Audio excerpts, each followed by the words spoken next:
Morning எழுந்ததும் வந்து first prayer தான் அட்டெண்ட் பண்ணோம். அதுக்கப்புறம் வந்து ஹஸ்பண்ட் வந்து காயெல்லாம் கட் பண்ணி குடுத்தாங்க. எனக்கு வந்து ஹார்லிக்ஸ் போட்டுக்கிட்டு, ஹஸ்பண்ட் வந்துட்டு ஜிஞ்சர் டீ கேட்டிருந்தாங்க. அவங்களுக்கு வந்து ஜிஞ்சர் டீ போட்டுட்டு, ஓட்ஸ் வந்து நைட்டு ஊற வச்சுருந்தேன். அது கூட என்னென்ன போட்டேன்னு சொல்லிட்டு இன்னொரு வீடியோல கண்டிப்பா நான் ஷேர் பண்ணுறேன். இது வந்து நான் பிரேக்ஃபாஸ்ட்டுக்காக எடுத்திருந்தேன். ஹஸ்பண்ட் வந்துட்டு சப்பாத்தி கேட்டாங்க. ஸோ அவங்களுக்கு வந்து சப்பாத்தி ரெடி பண்ணிவிட்டு, பாப்பாவுக்கு வந்துட்டு பேன் கேக்கு தான் ரெடி பண்ணியிருந்தேன். பாப்பாவும் வந்து காலையில் நேரத்திலே எழுந்துட்டா. ஸோ அவளும் ஒரு பக்கம் விளையாட விட்டுட்டு, அதுக்கப்புறம் நாங்களும் வந்து ஆளுக்கு ஒரு வேலையை வந்து பண்ணிகிட்ருந்தோம். இப்போலாம் வந்து நல்லா அடையாளம் தெரிஞ்சனால என்னென்ன ஒர்க்கெல்லாம் பண்ணுறாங்க அம்மா, அப்பா அப்படின்னு சொல்லிட்டு நல்லா நோட் பண்ணி வச்சுக்கிறாங்க பாப்பா. இப்போது வந்து ஹஸ்பண்ட் ஒர்க்குக்கு கிளம்புன உடனே அவளை வந்துட்டு ஒரு ரவுண்டு வந்து கூப்பிட்டு போகணும் வெளியே. ஸோ அது வந்து நல்லா தெரிஞ்சு வச்சுக்கிட்டா. அதனால் அப்பா வெளியே போனாலே நம்மளும் இன்றைக்கி வெளியே கூப்பிட்டு போவாங்க அப்படின்னு சொல்லிட்டு நல்லா தெரிஞ்சு வச்சுக்கிட்டா. ஸோ அதனால் வந்து காலையில் ஹஸ்பண்ட் ஒர்க்குக்கு கிளம்புனதும் ஒரு ரவுண்டு வந்து கூப்பிட்டு போவாங்க வண்டியில்.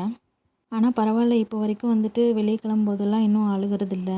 ஏன்னா ஒரு சிலர்லாம் சொல்லுவாங்க, அப்பா வந்து வெளியே ஒர்க்குக்கு கிளம்பும்போதெல்லாம் வந்து பாப்பா அழுவாங்க அப்படின்னு சொல்லிட்டு வேலைக்கு வந்து விடவே மாட்டாங்க அப்படின்னு சொல்கிறாங்க. ஸோ அது வந்து இனிமேல் தான் பண்ணுவான்னு நான் நினைக்கிறேன், பார்ப்போம். ஸோ அதுக்கப்புறம் பாப்பாவை தூங்க வச்சுட்டு வீட்டில் இருந்த மற்ற ஒர்க்லாம் நான் பண்ணிகிட்ருந்தேன். ஸோ இதே போல் நெக்ஸ்ட் ஒரு விலாகில் பார்க்கலாம். பாய்.